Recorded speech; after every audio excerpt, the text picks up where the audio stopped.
noches. Ya estamos. Estamos transmitiendo. ¿Mm? Muy buenas noches a todos. Este miércoles 1 de noviembre, un día de tradición en nuestra cultura mexicana. Pero bueno, como en nosotros no tenemos un día de asueto en estos días, pues entonces continuamos con nuestro ciclo de conferencias. Muchas gracias por estar aquí con nosotros. Y pues hoy, como solemos decir, la conferencia va por cuenta de la casa y en estos temas históricos de la ciencia, particularmente de la astronomía, que nos gustan mucho en Clavius, pues Gerardo nos va a platicar de, de un tema que particularmente le gusta mucho, porque si ustedes recuerdan tal vez, hace algún tiempo, pues nos platicó, no del personaje que vamos a ver hoy especialmente, que es Hiparco, sino de Ptolomeo. Pero en esa conferencia, bueno, pues hicimos referencia, o más bien Gerardo hizo referencia a, a este, a, a este catálogo de Hiparco. Y pues de eso queremos platicar hoy. Eh, para los que, como siempre y como es costumbre, para los que todavía no conozcan a Gerardo, pero si ya lo conocen, pues de todas maneras, pues es importante mencionar su trayectoria académica. Entonces les voy a dar lectura brevemente. Gerardo Martínez Avilés es licenciado en física por la UNAM, maestro en ciencias por la Universidad de Innsbruck, Austria, y doctor en astronomía por el Observatorio de Niza en Francia. Su tema de especialidad son observaciones de cúmulos de galaxias y ha trabajado en astrobiología, modelos numéricos de interacción de marea en estrellas binarias y radioastronomía. Ha sido docente de física, matemáticas, historia y geografía en el Colegio Marymount de Cuernavaca y la Universidad Panamericana de la Ciudad de México. Ha escrito varios artículos de divulgación en la revista Como Ves, en la revista Chilango y otros más en diversas páginas electrónicas. Fue además colaborador del programa de divulgación científica La Oveja Eléctrica en el Canal 22 y actualmente es astrónomo y divulgador científico en el Centro Astronómico Clavius de la Ibero. Gerardo, adelante. Muchas gracias por la historia de hoy. Pues muchas gracias, Lore, por la presentación. Muy buenas noches a todo el mundo que nos está viendo aquí en el Día de Todos los Santos. Si no me equivoco, hoy es Día de Todos los Santos, mañana Día de Muertos. Y bueno, cayó en miércoles de la conferencia de Clavius. Entonces, pues ya desde cuando yo traía ganas de hablar de este tema que, como decía Lore hace ratito, la verdad es que sí me fascina y pues tuve la oportunidad hace poco de, pues de echarle un ojito a ver qué había de este catálogo de Parco, que pues justamente yo me interesé por él hace ya un tiempo cuando empecé a investigar justamente el libro de Ptolomeo, el Almagesto. A ratito voy a hablar un poquito más de eso, pero pues a partir de ahí me empezó a interesar bastante el catálogo de Hiparco y pues recientemente se hicieron interesantes descubrimientos al respecto. Entonces me gustaría platicarles un poquito la historia de esto y para ello voy a compartirles mi pantalla. Lore, cualquier cosa que no se vea o algo, me avisas. Y aquí está. Ahí debe estar. Ahí está perfecto. ¿Sí? Ok, perfecto. Ah, ¿sabes qué? Nada más dame un segundo, porque siempre se me olvida compartir. Ahí está. Ahora sí. Vale, ahí debe de estar entonces. Ok, bueno, pues esta noche vamos a platicar de... Espera un segundo porque está cargando Ah, está apenas. cargando, perdón. Un par de ¿Tú me segundos. avisas? Sí, cuando se queda ahí más de 2 segundos, como que suena sospechoso. Entonces tal ¿Estás, vez estás cierre. sospechoso? A ver, déjame... Ya, de hecho ya, ¿Ya ya, está? ya está. A ver, entonces lo voy a poner en modo presentación y ahí debe de estar. Y sí, Ok, ahí está. bueno, muchas gracias, Lore. Pues bueno, les voy a platicar el día de hoy de este catálogo estelar de Hiparco y como subtítulo, pues le puse las peripecias de un documento perdido, porque hasta hace poco, probablemente estaba perdido durante milenios, no teníamos idea de dónde estaba el catálogo de Hiparco y pues por fortuna parece que alguna fuerza del destino pues nos lo guardó para que pudiéramos estudiarlo, aunque no de la forma más sencilla que podría uno imaginar. Pero bueno, les voy a contar un poquito la historia. Y bueno, quiero empezar la historia con esta sonda espacial que se llama Hipparcos. Hipparcos fue una sonda, una especie de satélite de telescopio espacial bien importante que lo lanzó la Agencia Espacial Europea por ahí de los 80s. En 1989 lo lanzó la ESA. Y durante los siguientes 4 años, la misión de Hipparcos fue medir las distancias a más de 100,000 estrellas. De hecho, fueron 103,800 estrellas más o menos, mediante un método que se llama triangulación por paralaje. Entonces, justamente el nombre Hipparcos ya les sonará un poquito, pero bueno, es justamente el acrónimo muy original, un acrónimo muy original que le pusieron ahí en la ESA a Hipparcos, porque es el acrónimo de High Precision Parallax Collecting Satellite. Entonces, si uno agarra las letras iniciales pues, del nombre del satélite, pues genera la palabra Hipparcos. Y bueno, ¿de qué se trataba la sonda Hipparcos? Acuérdense que uno puede medir la distancia a las estrellas por un método que se llama paralaje. Entonces, aquí abajo lo que estamos viendo es la órbita de la Tierra alrededor del Sol. Está como vista de perfil, no es que sea así tan elíptica, aunque sabemos que sí es elíptica. Pero bueno, sabemos que, digamos, en verano estamos de este lado del Sol y 6 meses después le damos media vuelta al Sol y estamos del otro lado. Entonces, la distancia entre la Tierra en verano y la Tierra en invierno son 2 veces la distancia de la Tierra al Sol o 2 unidades astronómicas. Acuérdense, una unidad astronómica es más o menos 150 millones de kilómetros. Entonces, tenemos una base de 300 millones de kilómetros para hacer las mediciones. Entonces, imagínense que yo en verano tomo la distancia, más bien la posición de una estrella en verano con respecto a las estrellas que están detrás, y 6 meses después, 300 millones de kilómetros más lejos, vuelvo a medir la posición de la estrella con respecto a las estrellas más lejanas y veo que pues la estrella aparentemente se mueve. El que se movió, bueno, los que nos movimos fuimos en realidad nosotros, o el telescopio con el que hicimos las mediciones, pero la estrella desde nuestra perspectiva, pues parece que se mueve. Y si podemos medir el ángulo con que digamos que con que se corre, ¿no? En invierno y en verano la estrella, pues podríamos calcular la distancia a la que se encuentra la estrella por pura trigonometría. Y ese método se llama medición por paralaje. ¿Ok? Entonces, un poquito el paralaje, nos gusta ilustrarlo con este ejemplo. Les digo, a ver si pueden verme ahí en la pantalla. Estiren su brazo y alcen el pulgar y alínenlo con algo en el cuarto. Y luego cierren el ojo derecho y luego cierren el ojo izquierdo y cambien de ojo y vean cómo su pulgar se va a alinear y se va a desalinear con algún objeto atrás, puede ser un cuadro, un libro, una mesa, lo que sea. En este caso lo ilustran con un coche. Y pues si nosotros podemos ver qué tanto ángulo, ¿no? Se mueve el coche con respecto a nuestro dedo, pues podríamos calcular la distancia. Este método aplicado a las estrellas, pues se llama el método de paralaje y fue justamente lo que hacía la sonda Hipparcos para medir las distancias a las estrellas. Entonces, aquí hay un mapa que se realizó, un mapa de la Vía Láctea realizado con las observaciones del satélite Hipparcos.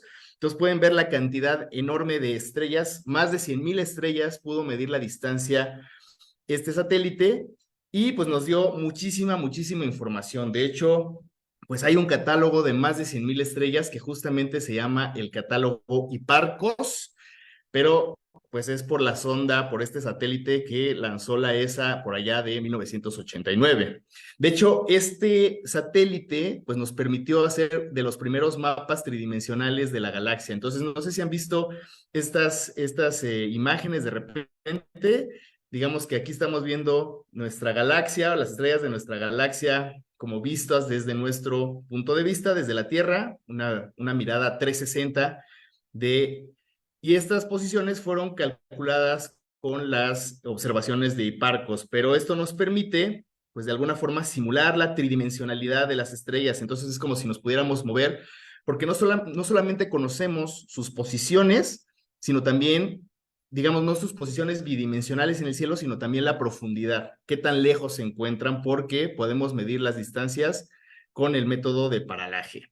Bueno, aquí voy a parar este video, ahí lo pueden buscar en YouTube, es digamos, el video de la sonda Hipparcos, así lo buscan y lo pueden encontrar. Bueno, hay un pequeño artículo del 2003 de Rick Thurmond, en el 2003, que se llama La historia de los catálogos estelares. Aquí está el abstract, el resumen del artículo. Y bueno, acá está en inglés, acá lo traduje al español. Y me gustaría nada más rápidamente leer una parte interesante de cómo empieza este artículo. Acuérdense, es del año 2003. Y dice la introducción: a lo largo de la historia de la astronomía, ha habido una gran cantidad de catálogos de estrellas. Los diferentes catálogos reflejan diferentes intereses sobre el cielo a lo largo de la historia, así como cambios en la tecnología. Un catálogo de estrellas es una tarea importante y probablemente necesite una justificación sólida, así como la instrumentación más reciente. Bueno, ahí continúa el abstract, el resumen del artículo de Rick Thurmond, pero me gustaría que pasáramos a el contenido de ese artículo. Y entonces, aquí están mis vecinos ya pidiendo calaverita. Espero que no hagan demasiado ruido. Pero bueno, el contenido, digamos, el índice, pues viene una lista de los catálogos estelares más importantes, según Thurmond, hasta el año 2003. Entonces, si vemos, casi de los últimos catálogos es el catálogo de la sonda Hipparcos. De hecho, salieron dos catálogos ahí, uno que se llamaba Hipparcos y otro que se llama Tycho. Y si nos fijamos, ¿cuál es uno de los primeros, o más bien el primero de los catálogos estelares en esta historia de los catálogos? Es el catálogo de Hipparcus, en inglés Hipparcus, de la diferencia Hipparcos, Hipparcus, que en español pues sería el catálogo de Hiparco. Hiparco, un astrónomo griego. Y vean lo que dice la historia de los catálogos estelares del 2003. Hiparco de Nicea probablemente compiló el primer catálogo de estrellas en Rodas en el año 127 a.C. Hoy en día, en el 2003, no existe ninguna copia escrita del catálogo. Cualquiera que sea su forma, puede haber contenido entre 1025 y 1080 estrellas. Se desconoce el sistema de coordenadas que utilizó Hiparco. Eso es lo que decía Thurmond en el año 2003 cuando escribió su historia de los catálogos estelares. Ahorita ya se han hecho más catálogos. Por ejemplo, el más importante hoy en día es el que se hizo con la sonda Gaia. Entonces ya no está totalmente actualizado. Y también habría que actualizar pues esta cita en la que hoy en día no existe copia escrita del catálogo. Pero entonces hace 20 años, en el 2003, no existía copia escrita del catálogo de Hiparco. Bueno, rápidamente, pues, ¿quién fue el autor de este catálogo? Se llamaba Hiparco de Nicea, vivió más o menos, no se sabe exactamente la fecha, pero se ha calculado que vivió del año 190 antes de Cristo y murió aproximadamente en el año 120 antes de Cristo. Nació en una ciudad que se llamaba Nicea, que está en la actual Turquía, aunque acuérdense que en aquella época, pues, Turquía no era precisamente pues turca, más bien era griega. Entonces aquí si hacemos un zoom a Turquía, de hecho aquí en donde está Estambul, muy cerquita de Estambul, pues está la ciudad de Nicea, que es donde nació Hiparco, por eso se le conoce como Hiparco de Nicea. Y bueno, Hiparco es considerado uno de los grandísimos astrónomos de la antigüedad. Entonces, a lo mejor muchos de ustedes conocen este fresco de Rafael, se llama La Escuela de Atenas, que está en los museos vaticanos. Y aquí, pues, lo que hizo Rafael fue poner, según él, a los filósofos más importantes de la antigua Grecia. Y es muy anacrónico porque, pues, aquí hay filósofos que tienen más de 400 años entre ellos, ¿no? Entonces, pues, los puso a todos, aunque no todos vivieron en la misma época. Pues podemos ver a Platón, Aristóteles. De hecho, Platón y Aristóteles son los que están aquí en medio. Acá está Hipatia de Alejandría, por acá está Pitágoras, pues hay varios de los filósofos famosísimos de la antigua Grecia. Pero si hacemos un acercamiento a esta parte de aquí, pues vemos a unos personajes. Este de acá que tiene la corona, normalmente a Claudio Ptolomeo se le representa con una corona, y eso es porque los reyes del Egipto helenístico, si ustedes se acuerdan, se llamaban los reyes Ptolomeos, la dinastía tolemaica. Entonces, a Ptolomeo normalmente lo vamos a ver representado con su coronita, y si se fijan, en la mano Ptolomeo tiene una esfera que es la esfera de la tierra, porque una de las obras más importantes que escribió Claudio Ptolomeo fue una que se llamaba la geografía. Entonces, la geografía de Ptolomeo fue súper importante. Después vamos a hablar de otro libro importantísimo de Ptolomeo, pero este de acá tiene una esfera, si se fijan, una esfera con estrellas. Entonces, se ha discutido mucho quién fue este personaje que puso Rafael aquí. Hay quien dice que es Zoroastro, por ahí dicen que son otros personajes, pero últimamente se dice que al que puso Rafael en realidad fue a Hiparco de Nicea, que fue el astrónomo más importante de la antigua Grecia. Aquí vemos varias representaciones de Hiparco, he encontrado algunas en internet. De hecho, si ustedes buscan en internet Hiparco de Nicea, van a encontrar imágenes también de Ptolomeo, de otros astrónomos antiguos, pero estos tres son los que yo más o menos pues me informé que sí eran representaciones de Hiparco. De hecho, pues la de en medio claramente es Hiparco, porque aquí dice Hipparchus en latín, y estos otros dos también probablemente se trate de representaciones, algunas medievales, otras ya más modernas, de Hiparco de Nicea.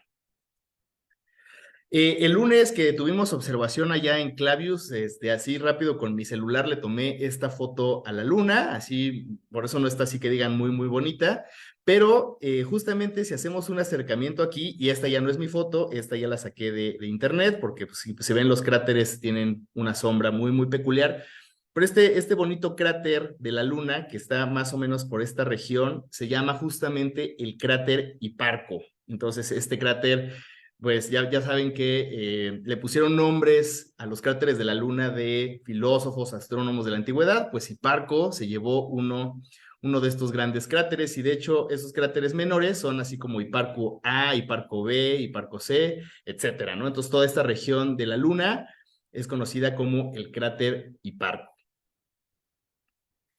Y bueno, Claudio Ptolomeo nos cuenta en su libro, en el Almagesto, que las observaciones que realizó Hiparco no las hizo desde su natal Nicea, sino que las realizó desde una isla acá abajito, también en las costas de Turquía, que se llama Rodas. Rodas es famosísima pues por el Coloso de Rodas. Si se acuerdan, una de las 7 maravillas del mundo antiguo era el Coloso de Rodas. Aquí hay una representación, quién sabe cómo se veía, en realidad no se sabe bien cómo se veía, pero bueno, se sabe que era un puerto y que tenía una especie de faro, ¿no? Para que los barcos vieran ahí que estaba en la forma de un coloso, de un gigante ahí. Entonces, yo he visto varias representaciones del Coloso de Rodas, ahí me gustan aquellas que se supone que era como la puerta de entrada al puerto, ¿no? Entonces los barcos pasaban por abajo ahí de las piernas del Coloso de Rodas, pero bueno, hoy en Rodas pues se ve más o menos así. Esta es una foto que saqué de internet de cómo se ve Rodas. Se ve que es un paraíso, habrá que ir a visitar. Yo francamente no conozco, pero bueno, de ahí es donde Hiparco realizó las observaciones de su catálogo, según nos dice Claudio Ptolomeo. Entonces, ¿cuál es el legado? El legado de este gran astrónomo de la antigüedad, Hiparco.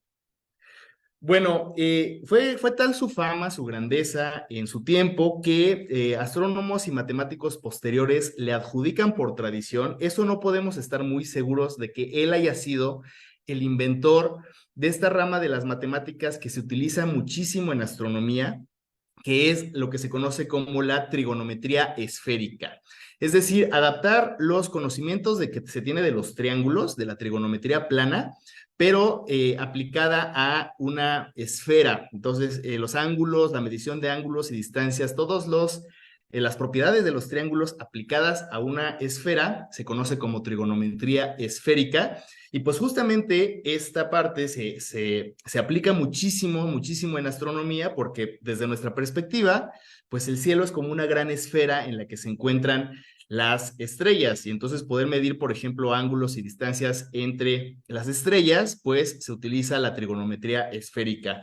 Entonces, se sabe que Hipparco trabajó con trigonometría esférica, pero no estamos seguros de que haya sido él el inventor de esta rama de las matemáticas. Normalmente uno pues hace contribuciones en matemáticas, es difícil ser el inventor de una rama, pero la tradición por la grandeza de Hipparco pues le adjudica la invención misma de la trigonometría esférica. Se sabe que haciendo observaciones de la luna y el sol y sus movimientos, pues hizo varios modelos matemáticos en los que describe los tamaños y las distancias de la luna y el sol. Y entonces en la antigüedad ya se tenían ciertos cálculos que no eran muy precisos como los que se tienen hoy en día, pero utilizando argumentos geométricos, pues Hipparco se sabe que hizo sus modelos de qué tan lejos, qué tan rápido y cómo se movían la luna y el sol. Acuérdense que en esa época no se sabía que la Tierra era la que se movía, entonces todo eran modelos geocéntricos, pero a partir de esos modelos, pues Hipparco contribuyó con una gran cantidad pues de tablas de movimientos de la luna y del sol. También se sabe que utilizó instrumentos astronómicos y otra vez la tradición le atribuye la invención de estos aparatos, de estos instrumentos. Entre ellos, unos muy importantes que son el astrolabio, que es este que está aquí a la izquierda. Este instrumento igual se servía para medir ángulos entre las estrellas y para calcular posiciones con las fechas. Es de hecho bastante complicado, yo no sé usar el astrolabio. Por ahí el otro día encontré un como tutorial para armar un astrolabio y usarlo para la Ciudad de México. Entonces ahí, ahora que tenga tiempo, me pongo a estudiar y con gusto, pues si se puede, pues vemos cómo se utiliza el astrolabio. Y otro instrumento que utilizaba Hipparco era este que se llama la dioptra, que es muy parecido a un teodolito. ¿No? Esto que utilizan los topógrafos para medir distancias, que hemos visto ahí en la carretera, de repente están utilizando el teodolito. Claro, los teodolitos de ahora pues ya son más sofisticados, pero se sabe que Hipparco utilizaba estos instrumentos y otra vez la tradición le adjudica a él la invención de estos instrumentos astronómicos. Y sin duda, el descubrimiento más importante que hizo Hipparco es esta cosa que se llama la precesión de los equinoccios, la precesión estelar. Voy a ponerles unos segunditos de este video, nada más para que, nada más déjenme ponerle aquí en español los subtítulos. Es muy rápido esto. Subtítulos y... a ver, a traducir automáticamente. Vamos a ponerlos en español. Es muy breve esto. ¿Sale? Ahí va. Axis points at the North Star, and the heavens have been revolving around that star since the dawn of time. Except they haven't. When the Egyptians built the pyramids, the North Star wasn't our current North Star, Polaris. No, it was Thuban. Why did it change? It's because the Earth's axis is moving. This motion was first discovered by Hipparchus. He was looking at the positions of the stars and comparing them with their positions a century earlier at the same time of year. He found that the stars were moving at least 1 degree every century. What could be causing this motion? Bueno, pues aquí nos explican después, la causa de la precesión de los equinoccios, pero bueno, Hipparco no sabía que se debía a un bamboleo que hace la Tierra. Entonces, en 26,000 años la Tierra hace este movimiento, este circulito, y se fijan, esta línea roja pues está apuntando hacia donde va el polo norte celeste. Entonces, en nuestro tiempo, pues apunta aquí a la estrella polar, pero por ejemplo, hace más o menos 3000 años apuntaba hacia otra estrella que se llamaba Thuban, que está en la constelación del Dragón, y pues si nos vamos más hacia atrás en el tiempo, la mayoría del tiempo no tenemos estrella polar, aquí pasa cerca de Vega, más o menos, cerca del Cisne, y pues toda esta vuelta se tarda más o menos 26,000 años. Entonces, Hiparco no sabía que la Tierra era la que se movía, pero él veía que el cielo, comparando con las observaciones que habían hecho anteriores a él, se sabe que tuvo acceso a catálogos, o bueno, no catálogos, pero a posiciones, a mediciones de estrellas hechas por los babilonios y por los egipcios, y entonces comparó sus propias observaciones con las de ellos 100 años atrás, y se dio cuenta de que había habido un movimiento en la posición del polo norte celeste. Entonces, este movimiento, que se llama precesión, pues lo descubre Hiparco hace ya varios siglos, y de hecho Hiparco hace un cálculo para la precesión que es de 36 segundos de arco por año, es decir, más o menos las estrellas se mueven, o más bien el polo norte celeste se mueve con respecto a las estrellas, 1 grado por siglo. Entonces, en 100 años se mueve aproximadamente 1 grado según los cálculos de Hiparco. Y bueno, posteriormente, ya más o menos en el siglo XIX, de hecho, esta historia de la astronomía antigua de Delambre es de 1817. Delambre llama a Hiparco el padre de la astronomía. Hiparco dice que las observaciones, la influencia que tuvo Hiparco en la astronomía le amerita a él ser nombrado el padre de la astronomía. Ahí nada más para que vean que pues tenía peso este astrónomo de la antigüedad. Y bueno, se sabe que Hiparco escribió varias obras, de hecho tenemos los títulos de varias obras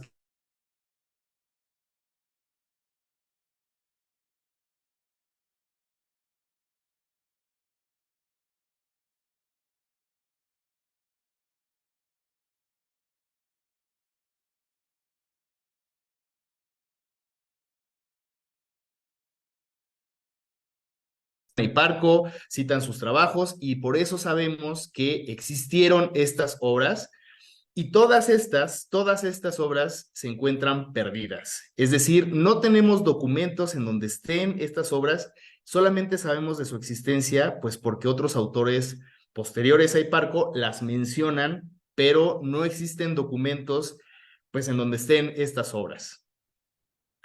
La única obra que sobrevive de Hiparco se llama El comentario sobre el poema de Arato o de Aratus, y es la única obra que ha sobrevivido, y por supuesto ha sido copiada, entonces hay versiones, supongo que en alguna biblioteca se podrán consultar. En la del Ibero, por ejemplo, no se puede y no es tan fácil conseguirla en internet, pero bueno, se sabe que el comentario sobre el poema de Aratus, que también es una obra de astronomía, es la única obra sobreviviente de Hiparco, la única original, bueno, no original, pero el manuscrito se tiene acceso.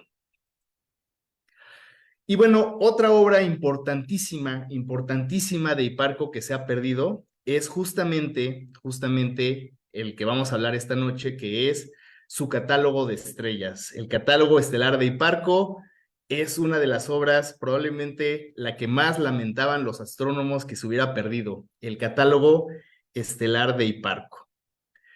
Fíjense, bueno, no sé si han escuchado hablar de Plinio el Viejo. Plinio el Viejo fue un general romano que también le dio por la historia y escribió una obra bien importante que se llama La Historia Natural, Historia Naturalis del libro de Plinio el Viejo. Vean, vivió más o menos del año 23 al año 79 después de Cristo, y un montón de cosas que sabemos del mundo antiguo nos las dijo Plinio. Plinio es un referente de la cultura occidental, del mundo antiguo. Plinio escribió muchísimas cosas, y vean lo que escribió sobre el famosísimo catálogo de Hiparco allá por el año 70 después de Cristo, lo que escribió lo que escribió Plinio sobre Hiparco.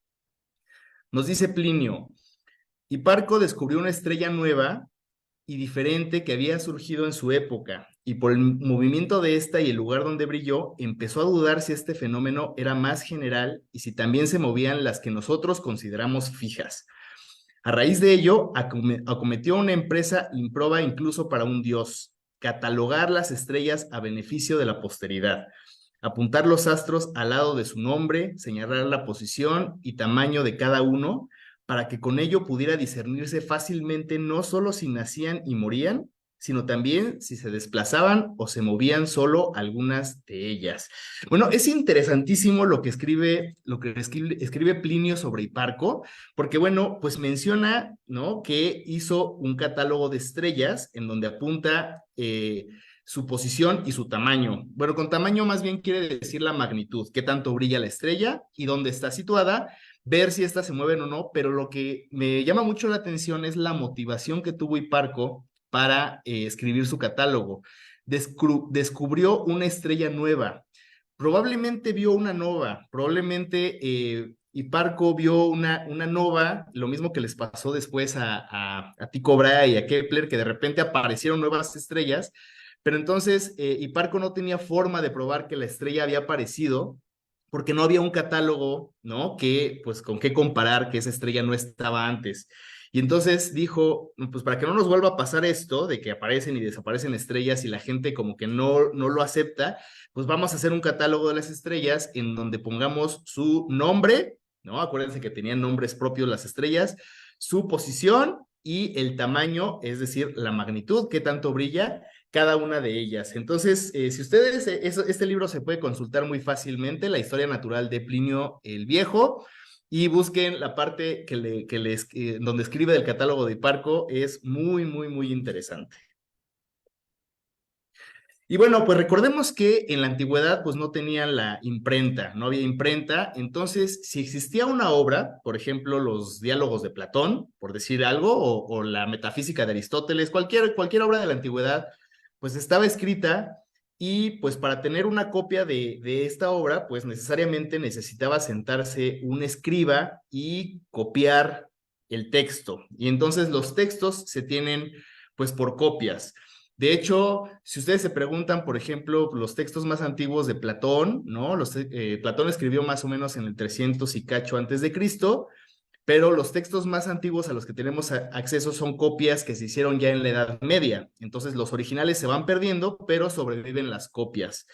Y lamentablemente, pues el catálogo de Hiparco de repente lo dejaron de copiar y pues los originales se perdieron y no teníamos acceso a ninguna copia del catálogo. Entonces, pues ya vimos que Plinio, otros autores mencionan el catálogo de Hiparco, pero pues ni copias ni originales, se perdió, quién sabe cuándo.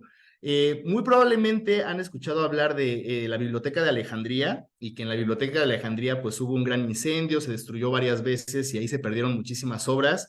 Muy probablemente había copias del catálogo de Hiparco en las versiones posteriores de la Biblioteca de Alejandría, en el Serapeum, y pues en la destrucción de eso, pues ahí probablemente se perdieron copias y bueno, pues la historia un poco de los manuscritos así ocurre. De repente en las mudanzas, las inundaciones, los incendios, llegan las polillas y pues se pierden algunos documentos. Probablemente todos aquí hemos perdido algún documento por ahí o se nos ha mojado, se nos llenó de hongos, quién sabe qué pasó, pero pues el catálogo de Hiparco se perdió. ¿Y de dónde busca uno? ¿En dónde busca uno pues un documento perdido? Entonces, créanme que los historiadores han hecho un gran trabajo por tratar de encontrar este catálogo y pues lo han buscado en los lugares más inverosímiles o no tanto que se puedan ustedes imaginar. Bueno, una de las versiones de dónde pudo haber quedado el catálogo de Hiparco es oculto en el Almagesto.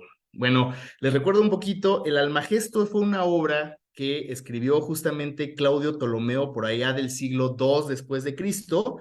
Claudio Ptolomeo es uno de los grandes astrónomos. Vean, aquí hay otra representación de Claudio Ptolomeo con su esfera armilara en la mano.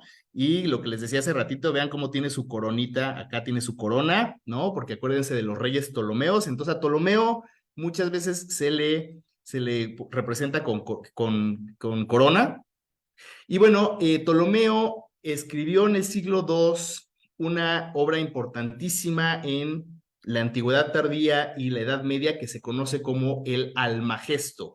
Acuérdense que esta obra nos llegó a nosotros, a Occidente, le llegó a través de los árabes. Las palabras árabes normalmente empiezan con Almagesto es así como el más grande, aunque el título original del libro se llamaba Sintaxis Matemática, era el título original de El Almagesto. Bueno, en ese libro, en el Almagesto de Ptolomeo, aparece un catálogo de estrellas que nos dice Ptolomeo que él mismo hizo el catálogo, que él salió, él midió las posiciones, las magnitudes, y él nos pone el catálogo. Este ya es una copia tardía, más medieval, del catálogo de estrellas del Almagesto. ¿Cuáles son las diferencias del Almagesto con el perdido catálogo de Hiparco? Bueno, el Almagesto lo compiló Claudio Ptolomeo 266 años después que Hiparco. Entonces, acuérdense de esta cuestión de la precesión de los equinoccios. Las estrellas ya cambiaron de posición. Y otra diferencia es que Ptolomeo observó desde Alejandría y no desde Rodas. Alejandría está un poquito más al sur que Rodas, entonces, pues las posiciones vistas desde abajo pudieron haber variado un poquito. Entonces, siglos después, en el siglo XVI, un gran astrónomo muy famoso, que es más famoso por su nariz de plata que por otra cosa, Tycho Brahe hizo sus propias observaciones y se puso a estudiar el catálogo estelar de El Almagesto de Ptolomeo, y se dio cuenta de que Ptolomeo en sus posiciones, en las posiciones de las estrellas, tenía un error, pero no eran errores al azar, sino que tenía siempre un error de 1 grado y 2 minutos de arco. El error era sistemático. Este Ptolomeo, pues, siempre la regaba por 1 grado y 2 minutos de arco. Y a Tycho Brahe le llamó la atención que siempre fuera el error del mismo tamaño. Entonces, acuérdense que Hiparco había calculado que este movimiento de la estrella polar y por ende de todas las estrellas era de 36 segundos de arco por año o de 1 grado por siglo. Entonces, ¿qué nos dice Tycho Brahe para resolver el misterio de el error de Ptolomeo? Bueno, lo que nos dice Tycho Brahe es que Ptolomeo en realidad no realizó las observaciones, sino que las tomó del catálogo de Hiparco y las adaptó a su tiempo 266 años después. Entonces, dice Tycho Brahe, a ver, Ptolomeo agarró el catálogo de Hiparco y usó el valor de la precesión, ¿no? Para acomodarlos a su tiempo 266 años después. Entonces, 266 años por 36 segundos de arco, pues nos da 2 grados y 40 minutos de arco, ¿no? Y entonces eso era lo que, pues Ptolomeo, según Tycho Brahe, había movido sus estrellas para acomodarlas a su tiempo. Pero Tycho, con mejores observaciones, se dio cuenta que Hiparco, pues no tenía un valor correcto para la precesión. El valor correcto, según Tycho Brahe, era de 50 segundos de arco por año.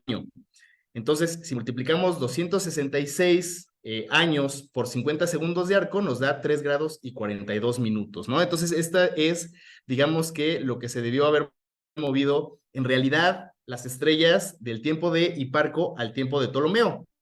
Y entonces, lo que hizo Tycho Brahe fue restar el valor real, 3 grados 42 minutos, menos el valor incorrecto que usó Ptolomeo usando el valor de Hiparco, 2 grados 40 minutos, y le da justamente 1 grado y 2 minutos de arco, que es el error de el Almagesto. Y entonces, durante muchos años, se manejó esta hipótesis de que, pues en realidad, el catálogo de estrellas de Ptolomeo en el Almagesto era una copia del catálogo de Hiparco, acomodada 266 años después.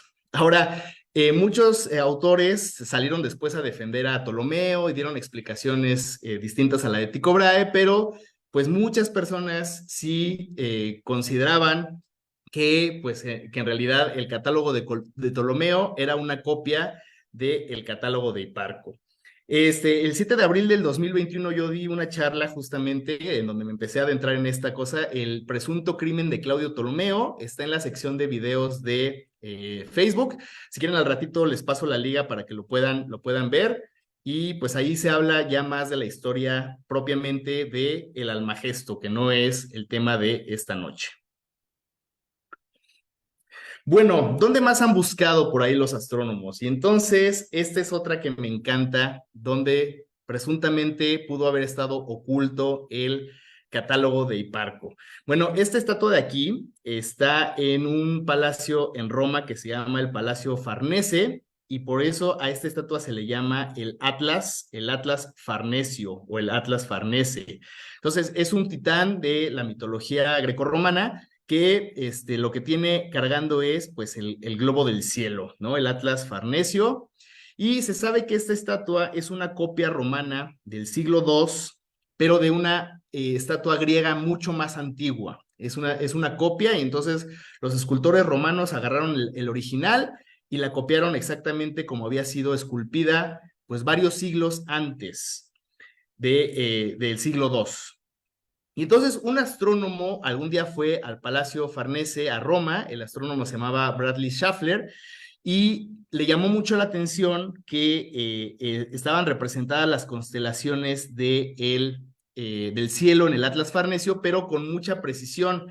Habían las líneas del Ecuador, las líneas de los trópicos, el círculo polar ártico, el círculo polar antártico, ¿no? Un meridiano, y la banda zodiacal y las constelaciones. Y entonces lo que hizo este astrónomo fue pues representar las constelaciones del Atlas Farnesio y empezar a ver cómo estaban las constelaciones de la estatua con respecto a las líneas del Ecuador, de los trópicos, etcétera.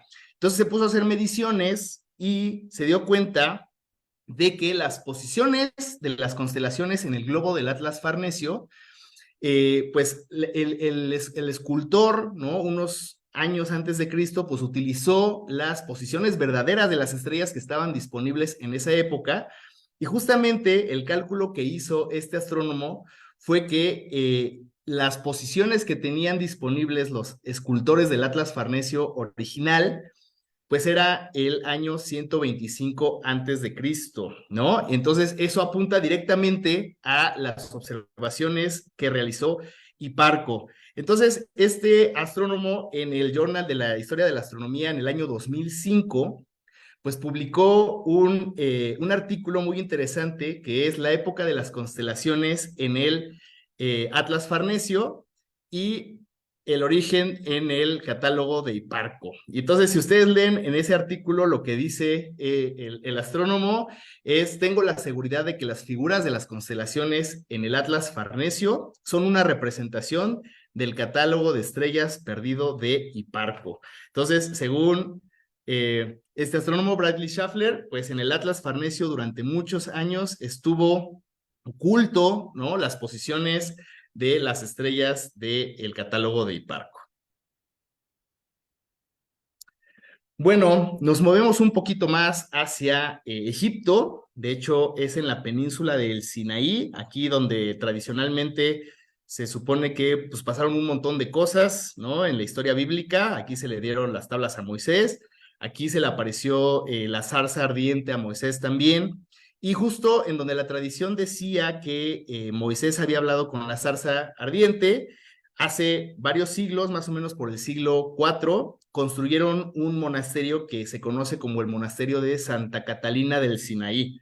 Se ve que es un lugar precioso, habrá que irlo a visitar, la verdad no conozco, pero ya tengo uno de estos lugares a los que quiero ir a conocer este monasterio de Santa Catalina del Sinaí.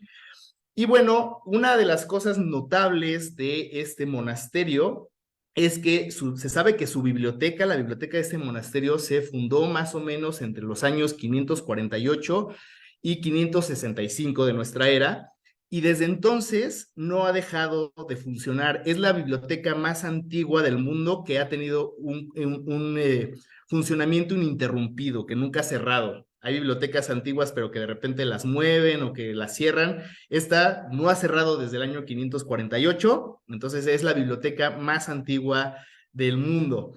Y en esta biblioteca se podrán imaginar que en 1500 años de historia, pues han llegado muchísimas cosas. Entonces contiene manuscritos en griego, en arameo, en cristiano, en siriaco, en árabe, en un montón de lenguas, en etíope, en latín, en eslavo. Bueno, deben de tener una cosa extraordinaria en esta biblioteca. Y bueno, pues ahí estaban los monjes con su enorme biblioteca, y por allá de el siglo XIX, en 1859, un teólogo alemán que se llamaba Konstantin von Tischendorf se fue a la biblioteca y encontró un documento súper importante del siglo IV que se llama el Códice Sinaiticus, ¿no? Porque acuérdense, la biblioteca está en el monte Sinaí, y entonces encontró el Códice Sinaítico que es, o bueno, era hasta ese momento, porque ahorita ya se han encontrado otros códices, el manuscrito más antiguo completo de la Biblia, ¿no? Entonces ahí aparece ya el Nuevo Testamento, ¿no? Es del siglo IV, y entonces es una de hecho de las Biblias más antiguas de las que se tiene conocimiento. Y entonces, pues se lo llevó a Rusia, luego ahorita está en el Museo Británico. Bueno, también tiene una historia interesante el Códice Sinaítico, pero desde que Tischendorf descubre esta joya, la biblioteca del monasterio de Santa Catalina comienza un proyecto que se llama el Proyecto de los Palimpsestos de El Sinaí. Esta palabra palimpsesto, no sé cuántos de ustedes la conozcan, yo la conocí hace poco justamente estudiando este tema. Y bueno, palimpsesto es una palabra de origen griego, y lo que es un manuscrito que conserva huellas de otra escritura anterior en la misma superficie, pero que fue borrada para dar lugar a la escritura nueva. ¿Qué quiere decir? Que imagínense que ustedes escriben un libro, ¿no? Y de repente lo dejan ahí muchos años, y años después alguien agarra el libro y dice, ¿qué hay aquí escrito? Y pues ya ni entiendes la lengua, ya a nadie le interesa lo que está ahí escrito, y entonces borran lo que está ahí escrito y escriben encima de eso. Eso sería un palimpsesto. Ahora, acuérdense que en la Edad Media y en la Antigüedad, pues el pergamino era muy caro, era muy difícil de conseguir, y entonces, pues imagínense que en la biblioteca tenían libros ahí de cientos de años que ya nadie leía, y pues entonces los borraban. Hay ciertas técnicas para borrar la tinta del pergamino, y escribían encima, y entonces eso es lo que sería un palimpsesto. Entonces aquí les pongo algunos ejemplos. Entonces aquí, por ejemplo, se ve la tinta negra, ¿no? La más reciente, tinta negra y roja, que está, creo que este es en siriaco, esta lengua es siriaco, pero si se fijan bien, aquí abajo, y de hecho en dirección perpendicular a la escritura del siriaco, se ven como letras griegas. Entonces, esto sería un palimpsesto, ¿no? Está escrito en siriaco encima de un documento que originalmente estaba escrito en griego. Acá hay otro ejemplo, entonces aquí es un poquito más notable, ¿no? Entonces se ven esta tinta en negro en esta dirección, y en la dirección perpendicular, pues se ve que había otro texto más abajo, y encima, pues escribieron para reciclar. De alguna forma era una especie de reciclaje de papiro, de pergamino, y pues eso era una costumbre que tenían en los monasterios. Escribían encima de los documentos, entonces agarraban ahí el libro viejo y encima pues escribían, ¿no? Como cuando uno agarra bueno, ahorita ya no se acostumbra a eso, pero yo me acuerdo que de repente querías grabar algo querías grabar un partido, ¿no? Y entonces agarrabas ahí un VHS y grababas encima de quién sabe qué cosa, ¿no? Nada más que, bueno, aquí pues se alcanza a leer lo que hay abajo. Entonces, bueno, en el proyecto de los palimpsestos del Sinaí, de repente apareció un códice que se llama el Codex Climaci Rescriptus, ¿no? Y entonces, pues aquí se ve claramente que está escrito en siriaco, y abajo, aquí atrás, pues claramente hay letras griegas. Entonces este es un palimpsesto, y pues parte de los estudios que se hacen con estos documentos es, pues bueno, lo que está escrito acá arriba son himnos religiosos, son evangelios, son textos cristianos principalmente, pero pues lo que hacen los investigadores es ver sobre qué escribieron, encima de qué escribieron, y pues han encontrado muchas cosas muy interesantes. El Codex Climaci Rescriptus consta de 146 folios con textos religiosos. Hay un montón de cosas. Ahí ustedes busquen este documento y vean lo que hay escrito arriba.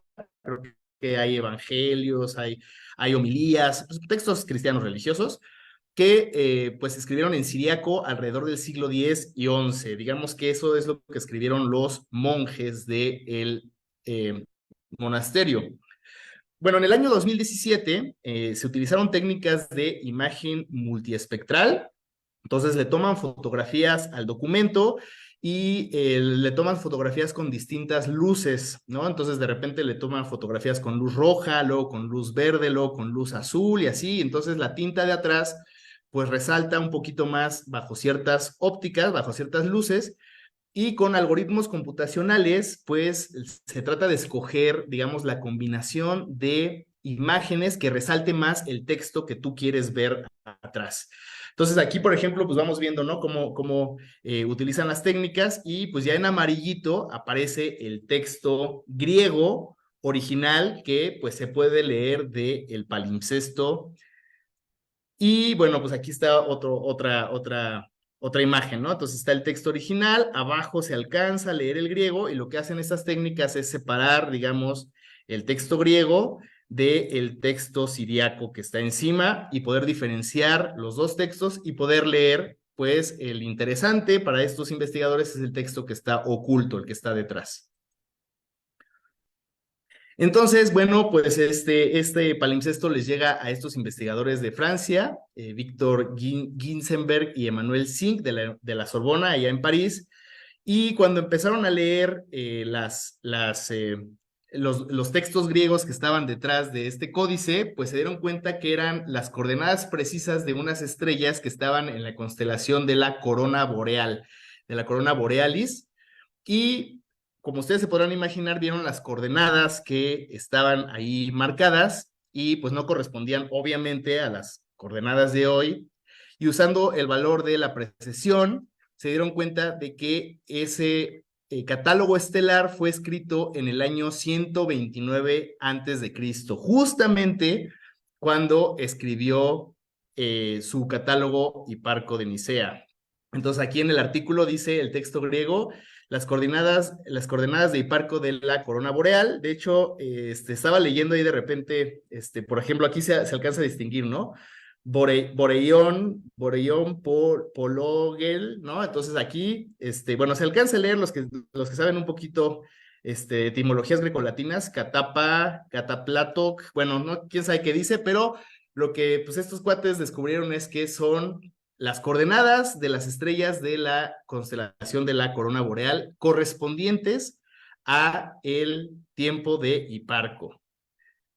Y entonces, pues, publicaron sus resultados en la revista Nature apenas en octubre del año 2022. El primer mapa del cielo conocido encontrado oculto en ¿cómo se llama esto? En un pergamino medieval, ¿no? Pero vean el subtítulo. El legendario catálogo estelar del astrónomo antiguo Hiparco que pudo haber estado perdido. Y entonces, pues la comunidad científica de alguna forma le adjudica este descubrimiento a justamente el catálogo de Hiparco apenas en octubre del año 2022. Y bueno, pues si ustedes entraban ahí en esa época entran a los portales de ciencia, pues era la noticia, ¿no? Parte del catálogo de Hiparco fue encontrado en un manuscrito, en un códice medieval, ¿no? De la revista Ars Técnica, el Journal de la Historia de la Astronomía, nueva evidencia del catálogo estelar de Hiparco, revelado por imagen multiespectral, ¿no? Eso también es del año, no veo el año por aquí, pero debe ser del 2022. Aquí está, 18 de octubre de 2022, ¿no? En Sky and Telescope, el catálogo estelar perdido de los tiempos antiguos sale a la luz, ¿no? Entonces fue la noticia de el momento. Y de hecho, pues yo me enteré de esto porque en una comida que estábamos allá en la Ibero, Lore vio la noticia y me dijo, oye, parece que ya encontraron el catálogo de Hiparco, y pues me puse a investigar y pues efectivamente se adjudica este descubrimiento como el catálogo perdido de Hiparco. Y bueno, como se podrán imaginar, pues el catálogo no está completo, es muy difícil encontrar todo en un mismo libro, porque pues cuando reciclaban los papiros, los monjes pues agarraban una hoja de aquí y una hoja de allá, y entonces pues hacían un revoltijo. Entonces pues hay partes del catálogo de Hiparco, pero pues obviamente no está completo. Pero bueno, el palimpsesto sigue bajo estudio, y pues también están mejorando estas técnicas de recuperación de textos ocultos, ¿no? Se han mejorado incluso con inteligencia artificial. Las inteligencias artificiales escogen cuál es la mejor combinación de colores para resaltar más los textos, etcétera. Y pues muy probablemente también otros manuscritos que están en la biblioteca del monasterio de Santa Catalina. Hay más de 160 palimpsestos. No todos, obviamente, no ha dado tiempo de estudiarlos todos, pero pues probablemente en los próximos años aparezcan por ahí más fragmentos de el catálogo de Hiparco, que hoy podemos decir, a diferencia de muchos que nos precedieron, pues ya no está perdido. Parece que ya apareció en un palimpsesto. Y bueno, muchísimas gracias por su atención. Esto es lo que les quería contar hoy. Y pues podemos pasar a la sección de preguntas y comentarios. Gracias.